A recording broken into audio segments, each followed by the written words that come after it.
Good afternoon. Welcome to the weekly livestock market update. Excuse me. I'm Brownfield anchor reporter Megan Grubner with us as always to talk all things markets. University of Missouri, Scott Brown. Good afternoon, Scott. Happy Friday, Megan. Gosh, it feels like it's been a month since I've seen you, and that's really not the case. I've just been on the road a little crazy the last couple of weeks. Yeah, it's been hectic for both of us, I think, the last couple of weeks. Maybe I might be a little rusty. I might forget how to do things, might forget to unmute myself. Hopefully everything goes as planned. As we get into this week, we're going to talk supply and demand numbers. We're going to take a look at retail prices. CPI data came out this week. But to kick things off, let's recap what happened this week in the markets. Yeah, starting on the cattle side this week, we had fed cattle that were 80 cents higher on the week. Those feeder cattle auctions were steady to $3 lower on the week. On the futures side, live cattle futures for December were down 10 cents, and the November feeder cattle contract was down a little more than 40 cents this week. We did lose on the box beef, choice box beef down about 53 cents this week. We really had weakness in almost everything but ribs on the beef side this week. In hogs, cash barrels and gilts were 70 cents higher this week. We saw a lot of strength in the December lean hog futures contract. It was up $5.30. Pork cutout value also gained this week, up nearly $2.90. By and large, strength across the board, but bellies and hams, bellies in particular, really led the way this week.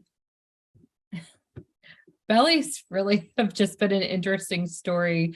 I think, and actually, I would say both looking at box beef and pork values are just kind of their own little world right now. And it's really interesting watching where things are going and how they're comparing year over year. Yeah, for sure. And I will say, you and I talk both choice box beef and pork cutout every week. And, it's very rarely when we talk pork cutout that we don't talk about bellies driving where pork cutout went. So it's amazing how that component has been so important. And hams being second. If you and I were doing this 10 or 15 years ago, we'd be talking about loins for the most part. So really interesting on the pork side in particular. And loins are, interestingly enough, probably the least exciting of the cutouts that we talk about on a regular basis, just in general. They sure don't seem to be moving as much as we find in some of those other components, for sure. All right, let's talk weekly slaughter numbers. Really kind of an interesting day or interesting week. We were closed on Monday on the trading side of things, but that didn't mean everything else shut down because it looks like we had a fairly typical week for slaughter numbers on the cattle and hog side of things. Yeah, for sure. So USDA is telling us for the week ending October 15th, we're on 660,000 head of cattle. That's just 4,000 less than where we were a week ago, and 17,000 more than where we were a year ago at this time. And on the hog side, a pretty good run there as well, 2.545 million head. According to USDA for a run this week, that's down 13,000 head relative to a week ago, but down 85,000 head relative to a year ago. Talk to me about how we're running year over year percentage wise on both the cattle and hog side of things. Yes, we're now seeing cattle slaughter at 1.6% above year ago levels. I keep reminding myself that it's actually been ticking back up as I think dry weather has pushed some cattle to be slaughtered sooner than normal. On the hog side, we're down 3.1%. We've kind of been setting there at 3 to 3.5% lower on pork supplies, and I'll say that's certainly been important for prices. Can we talk a little bit about, and we'll probably talk a lot about this next week, thinking about drought conditions. We've had a lot of red flag warnings in terms of dryness and harvest, but that really also comes into play when we're thinking about moving numbers or what's going on as cattle numbers particular. I saw a producer in Nebraska post about having a disbursement sale on their operation. How much are we paying attention in how much can we even catch up, even if it starts raining at this point, to not have those impacts on slaughter numbers or on sale numbers just in general? Yes. So I think it's a good question to be posing right now. We're kind of beyond fall pasture growth in many parts of the country already. So even if you get lots of rain, it's going to be pretty tough to get a lot of growth here at the end of the year. Further south we go, there's still some opportunity for some growth, I suppose. But it seems to me we've set ourselves up now we got to get to next spring. We got to get to where we're talking about what kind of pasture growth are we going to have out of the gate early spring of 23. And, I make mention of the drought from a cattle slaughter perspective because there's both ends of this that's going to be interesting. We're slaughtering more cattle today, which just makes the whole next year and further out that much deeper of less slaughter. And so it's not like we've quit this liquidation phase and dry weather's continuing to force some of that. I will say profitability is still a play here, but drought conditions, I think, certainly makes larger runs today than we would have thought, and makes for smaller runs, even smaller runs than we've been talking about as we look ahead in late 23 into 24. And not just on the beef production side of things too. I think about input cost, and we'll talk a little bit about that as we get into supply and demand numbers and what happens with corn and soybean prices as well in the long run after a year that is really dry in a lot of spots. So let's talk supply and demand, and then we can talk feed cost as well. Yeah, sounds good. So USDA this month, number one, raised 2022 livestock production. So the year we're in, 566 million pounds in the October report relative to September. Now that was primarily due to a 420 million pound increase in chicken production. So we have been seeing chicken production growth continue to increase. But when you put that in perspective, that's about 1.6 pounds of more availability of red meat and poultry that we get to deal with in 2022. Usually when we talk about increased availability, we talk about lower prices. Now, we didn't see USDA make a lot of adjustment on prices. The biggest in 22 would have been chicken prices down $2. However, in 2023, their projections for red meat and poultry production showed an increase of 572 million pounds relative to last month's projection. Most of that was, in fact, chicken production. Chicken production was increased over 700 million pounds. So it goes to show you pork production was actually revised down slightly by USDA to get to a net of 572. And with that increase in chicken production, USDA also lowered chicken prices by $9 for 2023.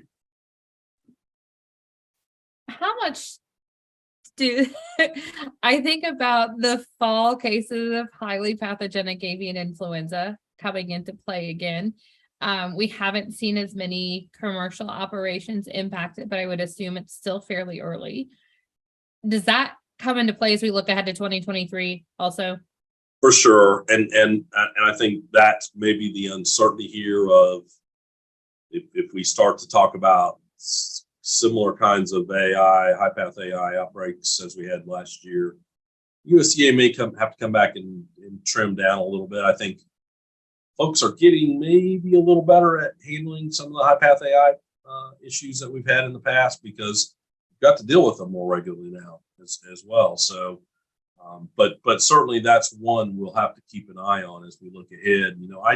I just for a minute want to remind us, you take the sum of beef, pork, and chicken and look at domestic availability, we're going to touch 210 pounds per person in 2022.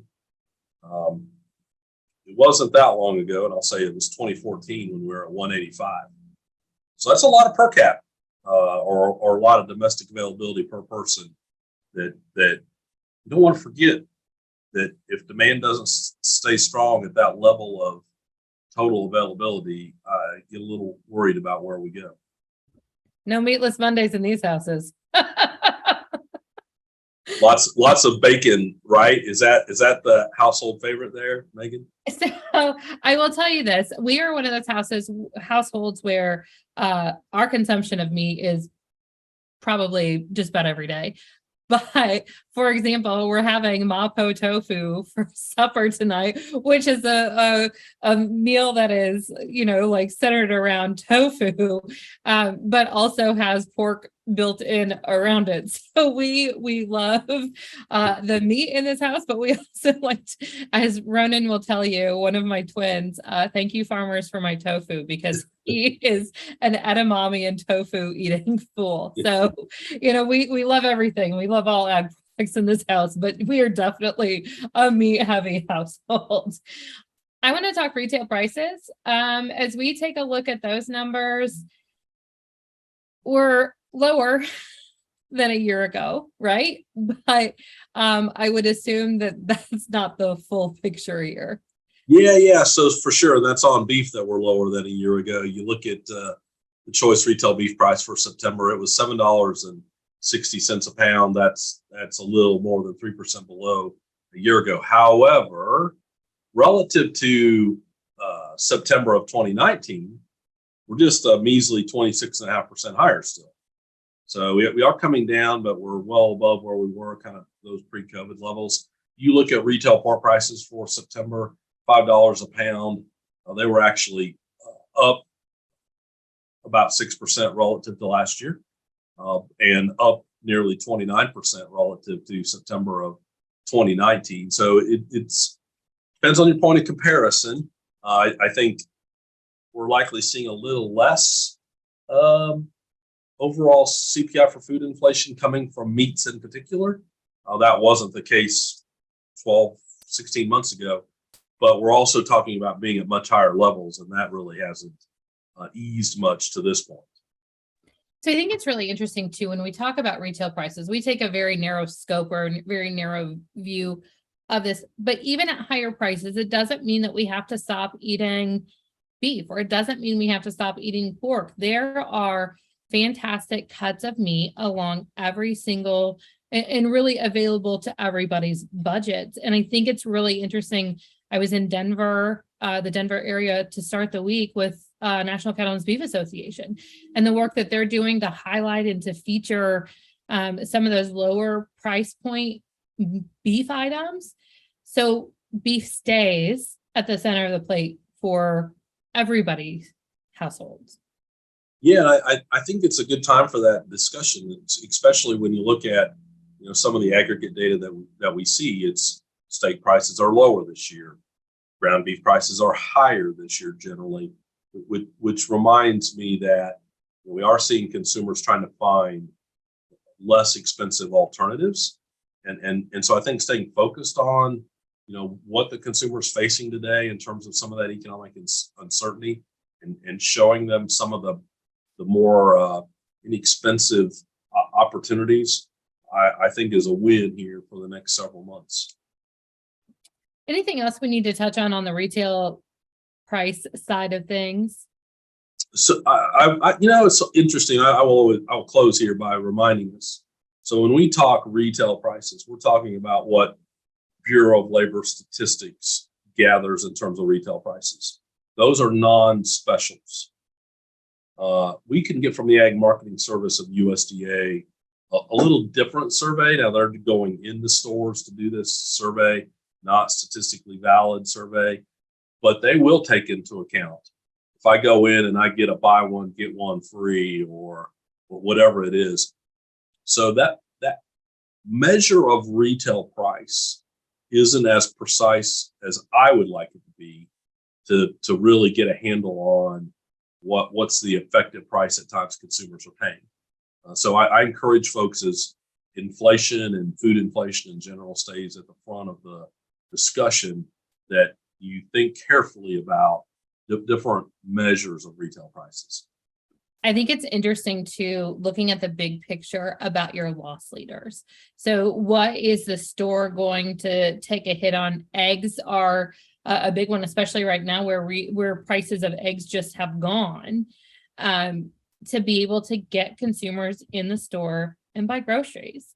And it's fascinating to see how people can budget shop, but also be able to stretch their grocery dollar and still be able to feed their families high quality meals. Yes. And to that end, I'll say there's occasionally some really good pork chop prices, alternatives out there. For those looking for some of those cheaper options, I say pay attention. A lot of specials that are continuing to go on in terms of pork chops that I think provide some good value for a consumer's dollar. Let's talk consumer sentiment as we take a look at those October numbers. Yeah, so overall, the preliminary October numbers are 2% higher relative to where we were at in September. What I think to me is the good news out of this report. When you look at the current conditions, they're actually 9.4% above last month's level. So we saw good growth there. And I think some of that is as perhaps a little bit of supply chain disruption is getting out of the way or moderates. It was helpful to that current situation index. I keep going. I think that's helpful to meet demand in particular. Now, the downside out of that report is expectations. The report came in with a 3.1% decline relative to last month in the index of expectations. And I think that's just the uncertainty. So what kind of economic drag do we have? Where do interest rates go? How about fuel prices that have started to march higher again? I think there's a lot of clouds on the horizon, not necessarily do we know how tough it's going to get, but things that have made that expectations component not as favorable. I want, when we look at this, we talk about consumer sentiment. We talk about, we're continuing to see a stronger US dollar. There's my assumption would be global economic concerns. How does all of this roll back into the demand picture, and what happens for us to be able to keep customers coming back and buying, whether it's beef, pork, eggs, poultry, lamb, you name it, when we're seeing such a volatile situation in terms of consumer sentiment? Yeah, I will say, we have to keep reminding ourselves we're putting a lot of meat, red meat and poultry in front of consumers. And when they're facing all of these challenges with higher costs across the board, I don't want us to forget how good demand has been for these products, and it could change. Sometimes say consumer demand cycles. Sometimes tough to predict that cyclical behavior, but we've been in the very positive part of this. I don't want to end on too negative of a note with you today, Megan, but one could argue that if demand were to falter at this kind of availability level that we're talking about, you could get pretty tough on prices in 2023 and 2024. And I'll say to the cattle industry, I've been bullish, right? So been bullish about prices, but we could take the shine off that immensely if we all of a sudden started struggling backwards on demand. So I'll say the fix here is keep putting those products in front of consumers that they want. Let's not forget, we want the more we hit that consumer target, the better off we are, the more demand there'll be for our product. We have to stay focused on that end game of what consumers want. Meeting consumers where they're at, right? Not just telling consumers what they should consume, putting in front of them what they want to consume. So really interesting and great story to tell, because I feel like pork industry and the beef industry have done a really good job of figuring that out and making it constantly part of consumers' regular diets and grocery shopping experience. Yes, we want to maintain center of plate. That's right. No matter what it is. Yes. All right. As we look ahead to next week, two of my favorite reports to talk about. That's right. We'll get livestock slaughtered and we'll finish next week to see where cattle on feed comes out. Any thoughts leading into that cattle on feed report next week? So I think we got to continue to talk about perhaps some few replacements. We keep pushing more calves into the feed yard sooner than we normally would because of dry weather. But at some point, we're going to start talking about much fewer replacements, and I'm curious whether we really see that coming out of next week's report. You're like the boy who cried wolf. The day is coming. Scott, it is always great to see you. I appreciate your conversation and your insight on what's going on in the markets. Megan, have a good weekend. You too. To have our weekly livestock market update delivered to your email box every Saturday morning, go to brownfieldagnews.com. You can also submit questions and comments there. And if you want to see what's going on the grain side of things, on Tuesdays, you can check out the weekly commodity market update with Ben Brown and Will Robinson. Have a great weekend. I'm Megan Grabner for Brownfield.